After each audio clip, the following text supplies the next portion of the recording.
York city বিশ্বের অন্যতম ধনী শহর, কিন্তু সম্প্রতি এই শহর থেকে এক অদ্ভুত নীরব বিদ্রোহ শুরু হয়েছে। যারা এই শহরের অর্থনীতিকে বাঁচিয়ে রেখেছিলেন, সে বিলিয়নিয়ার এবং কোটিপতিরাই এখন শহর ছেড়ে পাড়ি জমাচ্ছেন। প্রশ্ন উঠছে, কেন একের পর এক ধনী ব্যক্তি নিউ ইয়র্ক ছেড়ে চলে যাচ্ছে, এবং এর ফলে কি বড় কোনো সংকটের দিকে এড়িয়ে যাচ্ছে শহরটি? সাম্প্রতিক একটি গবেষণায় দেখা গেছে, নিউ ইয়র্ক থেকে বড় অঙ্কের সম্পদশালী ব্যক্তিদের এই প্রস্থান কোনো ছোটখাটো ঘটনা নয়। এর ফলে শহরটির রাজস্ব খাতে প্রায় $11 বিলিয়ন বিশাল ঘাটতি তৈরি হয়েছে। এই তথ্যটি সাধারণ কোনো পরিসংখ্যান নয়, বরং নিউ ইয়র্কের অর্থনৈতিক কাঠামোর জন্য একটি বড় সতর্কবার্তা।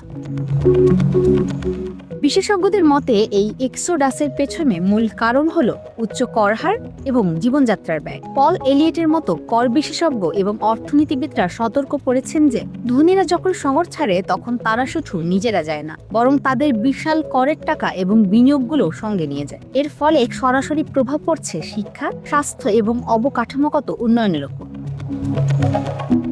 এই পরিস্থিতি কেন ভয়াবহ?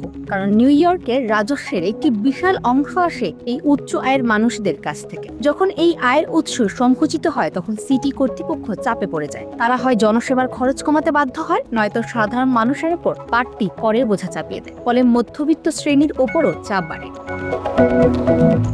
অনেকে বলছেন, কোভিড-19 পর থেকে রিমোট ওয়ার্ক এবং জীবনযাত্রার মানের পরিবর্তন ধনী ব্যক্তিদের নতুন ঠিকানার সন্ধানে প্ররোচিত করেছে। ফ্লোরিডা বা টেক্সাসের মতো অঙ্গরাজ্যগুলো, যেখানে করের হার অনেক কম, তারা এখন নিউ ইয়র্কের এই ধনী ব্যক্তিদের নতুন স্বর্গরাজ্যে পরিণত হয়েছে।